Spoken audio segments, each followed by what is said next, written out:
Hi ನಮಸ್ಕಾರ ಸ್ನೇಹಿತರೆ. ಇವತ್ತಿನ ವಿಡಿಯೋ ಪರ್ಪಸ್ ಏನು ಅಂದರೆ, ಇವತ್ತು ನಮ್ಮ ತೋಟದಲ್ಲಿ ಒಂದು ಸಣ್ಣ ಪ್ರಮಾಣದಲ್ಲಿ ಒಂದು ಪಾಲಿ ಹೌಸ್ ಅಂತಲೇ ಹೇಳ್ಬೋದು. ಇದು ಗ್ರೀನ್ ಹೌಸ್ ಅಂತಲೂ ಹೇಳ್ತಾರೆ. ಸಣ್ಣ ಪ್ರಮಾಣದಲ್ಲಿ 100/40 ಲೆವೆಲಲ್ಲಿ ನಾವು ಮಾಡಿದ್ದೀವಿ. ಇದು ಮಾಡಿರೋ ಪರ್ಪಸ್ ಇದು ಒಳಗಡೆ ಏನು ಮಾಡ್ತಿದ್ದೀವಿ ಅಂದರೆ, ತರಕಾರಿ ಸದ್ಯಕ್ಕೆ ಇವಾಗ ಟ್ರಯಲ್ ವರ್ಷನ್ ಆಗಿ ತರಕಾರಿ ಬೆಳೆದು ನೋಡೋಣ ಅಂತ ನಾವು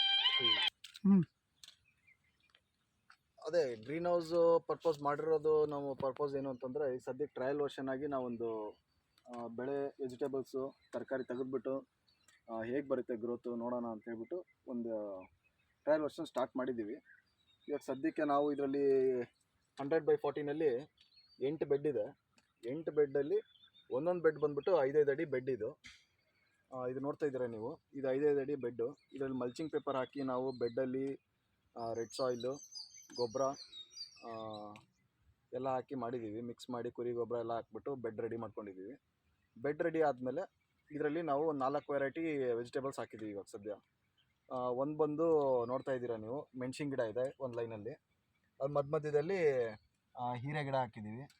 ಆ ಪಕ್ಕದಲ್ಲಿ ಬೀನ್ಸ್ ಇದು ಬಂದುಬಿಟ್ಟು ಹಾಗಲಕಾಯಿ, ಆಮೇಲೆ ಮೆಣಸಿನ್ಕಾಯಿ 4 ವೆರೈಟಿ ಹಾಕಿದ್ದೀವಿ. 4 ವೆರೈಟಿ ಹಾಕಿ ಒಂದು 2 ವೀಕ್ಸ್ ಆಗಿದೆ. ಗ್ರೋತ್ ನೋಡ್ಬೋದು ನೀವು, ಮಳೆ ಬೇರೆ ಹಿಡ್ಕೊಂಡಿದೆ. ನಾವು ನೀರು ಬಿಡೋ ಅವಶ್ಯಕತೆ ಇಲ್ಲ ಸದ್ಯ. ಗಿಡ ಗ್ರೋತ್ ನಮ್ಮ ಪರವಾಗಿ ನಾವು ಅನ್ಸಿದ ಮಟ್ಟಿಗೆ ಪರವಾಗಿಲ್ಲ, ಚೆನ್ನಾಗಿದೆ. ಎಲ್ಲ ಡ್ರಿಪ್ ಹಾಕಿದ್ದೀವಿ. ಆಮೇಲೆ ನೀವು ಅದು ಯೆಲ್ಲೋ ಕಲರು ಬ್ಲೂ ಕಲರೆಲ್ಲ ನೋಡ್ಬೋದು, ಕಾಣ್ತಾ ಇದೆ ನಿಮಗೆ. ಅದು ಏನಕ್ಕೆ ಹಾಕಿದ್ದೀವಿ ಅಂತಂದರೆ, ಯಾವುದೇ ಇನ್ಸೆಕ್ಟ್ಸು ಒಳಗಡೆ ಕೀಟನಾಶಕಗಳು ಬರಬಾರ್ದು ಅಂತ. ಇನ್ ಕೇಸ್ ಬಂದ್ರೂ ಅದು ಸ್ಟಿಕ್ಕರ್ ಇರುತ್ತೆ, ಡಬಲ್ ಲೇಯರ್ ಸ್ಟಿಕ್ಕರ್ ಇರುತ್ತೆ.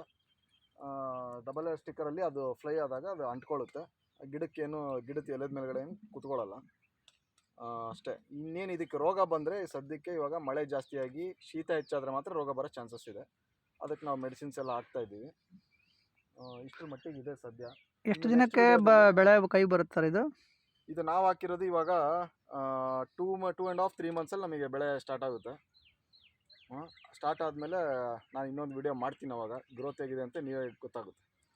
ಓಕೆ ಸ್ನೇಹಿತರೆ, ಥ್ಯಾಂಕ್ ಯು.